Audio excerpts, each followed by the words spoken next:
Today's video is really more of a reverse recommendation. If you're feeling existential and don't particularly want to worsen the affliction, then I advise you to stay far away from the books that I'm going to discuss. Now, existentialism is a rather abused term that I often see used in ways that really stretch it beyond its usual meaning. It's not about being generally philosophical or sad or spacey, even though those may be components of it. Existentialism is particular. It's that strange feeling when you suddenly become intensely conscious of your own consciousness, or aware of your contingent existence. It's when you get stuck with the thought that you're here as a particular person with a particular life that has a multitude of reasons that it has led you exactly where you are today. Now, part of existentialism is the knowledge that you're making choices that you can't undo, and part of it is the knowledge that time is passing, and that feeling of memento mori that you'll be familiar with if you've read a lot of classic literature, that awareness that eventually you're going to die. And we really do have to be careful when we're talking about feeding our existentialism, particularly for certain personality types like myself and possibly some of you guys as well, because these questions can easily cycle us deeper and deeper into the caverns of our own consciousness. So if you're already pondering the nature of existence or time, or whether you've made the right choices in your life, these works are some excellent pieces that wrestle brilliantly with those very questions. But my recommendation is that if you want peace, whatever you do not read these books. Trust me, from personal experience, they will answer maybe one or two of your deep questions, only to leave you with 100 new ones. However, if you are looking to recreate that time that you stared at the sky for 20 minutes after reading Stoner, then these could be the books for you. So without further ado, here are 7 books that you should absolutely not read during an existential crisis, or possibly ever, unless, of course, you just love debating yourself and have a high tolerance for pain. And before I forget, thank you to all of our channel members for your support. You guys are great. Thank you for not giving me an existential crisis. It means so much that, given all the other possible choices you could have made, you are here. You guys are the best. For our first entry, we might as well begin with the ultimate existential character from the ultimate existential, or technically proto-existential play, Hamlet, by William Shakespeare. Now, Shakespeare got to the core of existentialism, honestly, centuries before the literary explorations of Camus and Sartre, and even before the heavyweights of existential philosophy like Kierkegaard and Nietzsche. One of the great things about great literature is that the depth and insight required to understand the human experience often means that writers get to the really juicy questions before the philosophers do. And if you ask me, they generally do it better, or they explore it more interestingly. And Shakespeare is definitely one of the great humanists. But Hamlet is an obvious one that you should avoid as an existential person.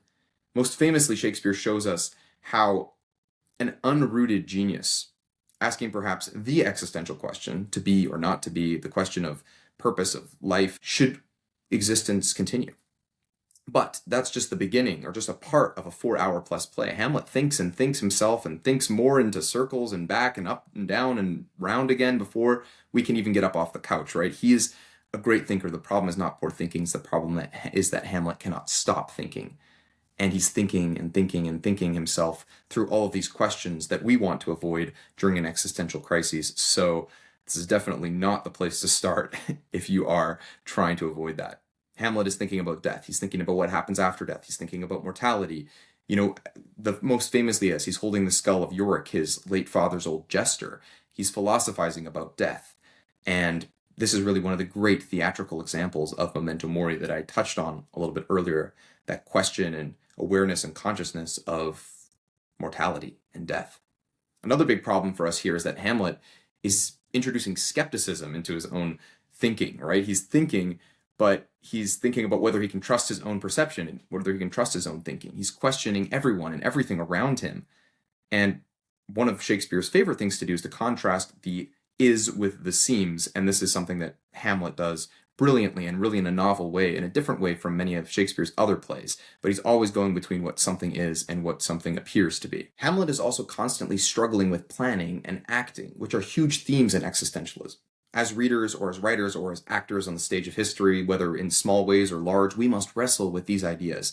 But there needs to be a limit. And reading Hamlet and really considering Hamlet, all while you're already in a heightened state of existentialism, is really a recipe for disaster. Should I rewatch Kenneth Branagh's version? I honestly, that's a terrible idea, and I really, really want to do it right now. The truth is, this really is a dangerous play to watch or to read in the best of times, and you could probably live a very happy life without reading it, so don't say I didn't warn you if you are existential that you shouldn't read Hamlet. But, jokes aside, insofar as any of this is actually a joke, Hamlet does, better than just about any work ever written, a great job at asking the questions of how or whether extreme awareness of one's own consciousness can make one too troubled to live life properly. It really is absolutely brilliant. But there's another short novel that you should avoid, and it features possibly an even more overthinking overthinker, if that is possible, and that is Notes from Underground by Dostoevsky. So if you're an overthinker, maybe just stay away from this one entirely. The Underground Man is another brilliant, though perhaps less rational man than Hamlet. He's also rather more spiteful and resentful and Russian, but he is also hyper-conscious, and he analyzes everything he does in multiple layers, going deeper and deeper, analyzing his reasons for doing things. Like he analyzes why he analyzes things in the first place, and then analyzes that and becomes frustrated with himself for his over-analyses. So it's very meta in that respect. But like Hamlet, he takes self-destructive acts, though in this case, I think he does them rather more intentionally. It's definitely not a book for aspiring former existentialists, shall we say, but what stuck with me in reading this novel, it was my very first entry into Dostoevsky, and I still think it needs to be read more to understand resentment and existentialism, is that there's an idea running through Notes from Underground that in many ways consciousness itself can be kind of seen as a sort of disease. The Underground Man really claims that too much consciousness prevents action, and that always kind of struck me as a fascinating and possibly true observation. Though, of course, the directions the Underground Man takes it, I cannot follow him in the implications there. But there's another question here. I don't know about you, but I'm always trying to know myself better, to understand myself better, and perhaps I'm under the illusion this will make me happier, or at least is likely to do so eventually when I get deep enough. But Dostoevsky really raises an interesting question here. Does heightened self-awareness actually help us, or does it become a sort of limitation? I think it's an interesting thing to consider. Like, what are the dangers of understanding our motives too precisely? I think we're entering Nietzschean territory here, the idea that when we stare into the darkness, it can stare back into us, but probably an entire multi-hour video could be dedicated just to that. There are a bunch of other books that really explore this question and such related question. Melville's Moby Dick, of course, but his lesser known and perhaps equally deep book, Bartleby the Scrivener, I think is a really great one, where this strange man is simply refusing to participate in ordinary life. The famous refrain is, "I would prefer not to." Whenever he's asked to do things, he just starts saying, "I would prefer not to." It's an early entry into the refusal of work culture, which has become a real question of importance today in many developed countries, right? Kafka takes this idea of alienation even further. The Trial is a great example of this, but Gregor Samsa wakes up in the Metamorphosis and he's turned into this giant insect, and almost immediately he's worrying about work. So it's the absurdist side of existentialism, but also shows the thinking aspect of absurdity, right? So all of these become very interesting and important questions in existentialism. No single novel is going to explore them all, but probably you should just avoid all Dostoevsky to be safe if you're feeling existential. But now we have another very dangerous book for an ex-existentialist, or what should we call that? An exie? Maybe I'm gonna do a shorthand for existentialists, exies, because I think that's a little bit easier to remember. So if you're an exie, you should not read Dostoevsky, and you should not read Hamlet, and you should also very much avoid reading No Longer Human by Osamu Dazai. Now this one is probably the bleakest book on this list, and it'll take you to places that you probably hopefully have never really explored before. None of these books are particularly easy to summarize due to their interiority. They're not really plot-driven per se, but trust me that you won't really read this book in particular for its plot anyway, so I won't really bother trying to summarize the plot of No Longer Human. What I will say is part of what makes No Longer Human such a fascinating read, besides its foreign cultural context as a post-war work of Japanese literature, is that it explores the question of what do I need to know to be a human being or to live as a human being. The Japanese title means something more like disqualified as a human being. So the context is in which it's written is really dark, right? The author actually ended his life shortly before the book was published. The time and location of the publication, given global history, is also very dark. Post-war Japan. The themes are very dark. Sometimes dark books should be read and contemplated, but this is one to be especially careful with. If you are experiencing alienation and feel that knowing you are not alone might help, or if you're a fan of classics and Japanese literature and raw, honest psychological deep dives, then this could be a worthwhile read, but don't expect even a little bit of relief. And be careful, as I think this could be a dangerous book for people with traumatic pasts as well. So, but that disclaimer aside, this is told through a series of notebooks by a man who feels fundamentally separated from other people and hides in performance. He kind of pretends and performs for people. But this just leads him to feel even more alienated, and this kind of idea, this recurring idea that everyone else sort of received this instruction manual for how to be human in this book that he missed out on somehow. So it leads to a very bleak exploration of alienation, but it's very existential and very unique. If you want to explore themes of alienation or pretending to fit in, there are many other works that do this theme justice without being as dark. Holden Caulfield from The Catcher in the Rye is one such example. He's famously obsessed with phoniness and that feeling that adults, generally have to become false in order to get by. It's also a great book to look at a person who doesn't really fit in, has a lot of existential questions. Off the top of my head, another one that comes to mind is James Baldwin's Giovanni's Room. That's a really good book as well. Pretending, not fitting in, alienation, very well explored, these themes. It's very well written as well. There are many more, but those are kind of the ones that come to mind. Now, let's move on to something lighter here with our next pick here, War. No, seriously, the War is actually somewhat lighter than No Longer Human, which is maybe just more of a reflection of how dark No Longer Human is. Anyways, Vonnegut. Number 4 is Slaughterhouse-Five. This is one of the funniest books about war. I think a lot of late 20th century existential books about war are actually quite humorous and funny, but it's more of a defense mechanism funny. I mean, war is obviously a terrible thing, but Vonnegut really does quite a great job in this book. It's one of the funniest books about horrifying things that really leans into that absurd component of existentialism, right? If you're too serious, this might be one to ironically lighten things up a bit. As the back of the Dell paperback edition blurb puts it, Kurt Vonnegut's anti-war classic Slaughterhouse-Five tells the story of Billy Pilgrim, a time-traveling POW who survives the Dresden firebombing and is later abducted by aliens. The novel combines historical events with science fiction and satire, cementing its place as a significant piece of 20th century literature. So this book is there's a lot of absurdity, a lot of kind of non-linear storytelling, but underneath all of this, Vonnegut's humor is hilarious. There's interesting questions about whether any of us can really actually control or influence what's happening in our lives. Billy's basically just told in this story that every moment just is, the past, the present, the future. It just exists. You can't really change it. There's not any influence that we have. And that's a big question in existentialism. Camus would probably see things differently, but if you don't want to wrestle with these questions, avoid The Stranger and Slaughterhouse-Five, and you'll probably be okay. Seriously though, after seeing something as horrible and destructive as the firebombing of Dresden, maybe absurdity is truly the only way that someone could really rise above that and rise out of that and keep his sanity to whatever extent he has his sanity. Catch-22 is another great book. Perhaps a bit safer if you want to wrestle or, honestly, I take that back actually. I read Catch-22 at a pretty existential time, and it definitely didn't help things for me. So I'll talk about Catch-22 properly at some point in the future, but Catch-22 is definitely another one. Waiting for Godot is another one. Yeah, 2 men waiting for a guy named Godot who never shows up, and spoiler alert, but not really, because it's just an absurdist play about them talking and arguing and giving us line after line to mull over. And it serves nicely as a metaphor for a lot of human experience too, at times at least, of just why are we doing things that we're doing, and the repetitiveness of life in many ways. So those are other good ones to read in that vein, if that's what you're looking for. But before we get to the 5th entry here, if you want to read books that will help you get out of an existential slump, and you don't know where else to turn, you could consider joining us in the Reading Room, my online book club, run over on Substack. Every month, we read, discuss, and vote on 2 life-changing books. Some are children's classics, some modern classics, some classics. But there's always something to push you and something that is more accessible. I can't promise it will cure existentialism.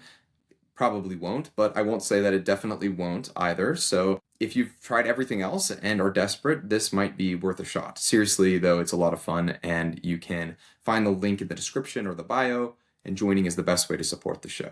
Back to it. Number 5 is The Death of Ivan Ilyich by Leo Tolstoy. This is a really interesting and kind of terrifying book as well. It's a short novella, and we sit with Ivan Ilyich on his deathbed, and we hear his deathbed thoughts. And he hasn't necessarily lived some terrible life or anything. He's lived a pretty average life. He's taken on responsibilities like career and marriage, and he has a nice house, and he's respected.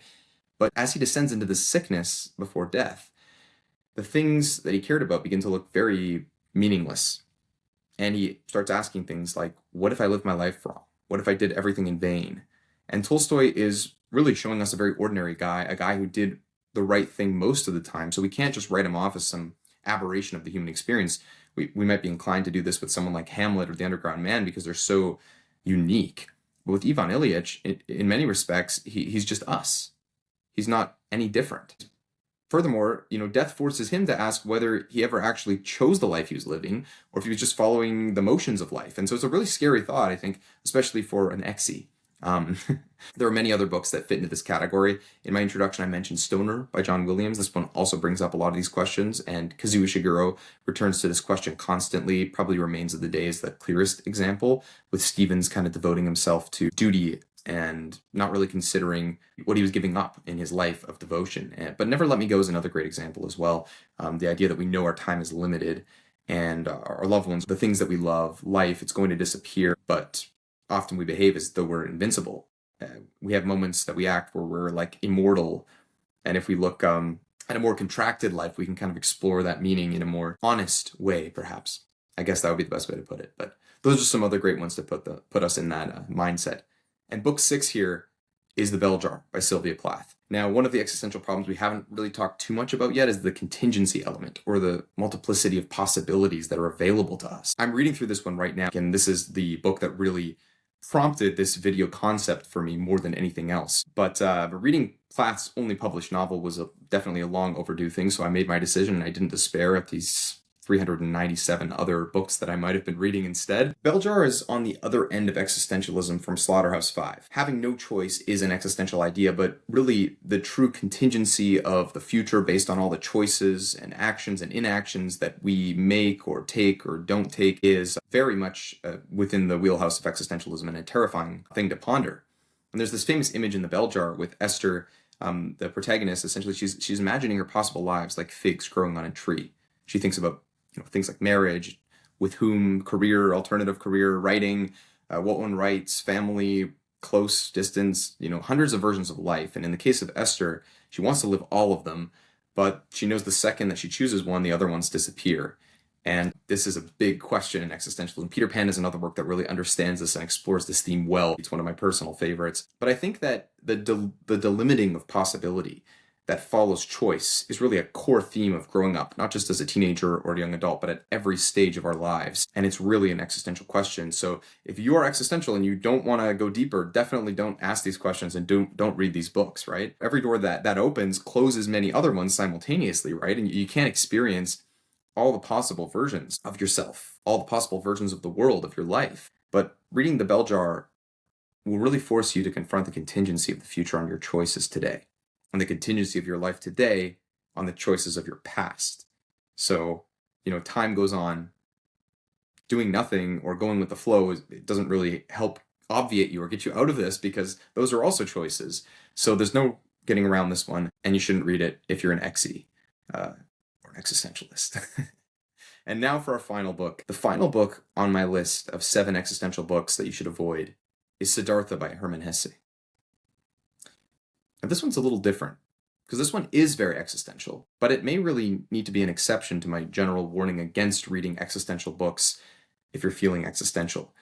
Maybe we do need to read Siddhartha. Hermann Hesse is really a wonderful writer and philosopher who explored Eastern philosophy as well as Western philosophy, and explored it really well and really deeply, with an emphasis on themes of self-discovery and looking inside for answers. Siddhartha is the historical name of the prince who would become known as the Buddha.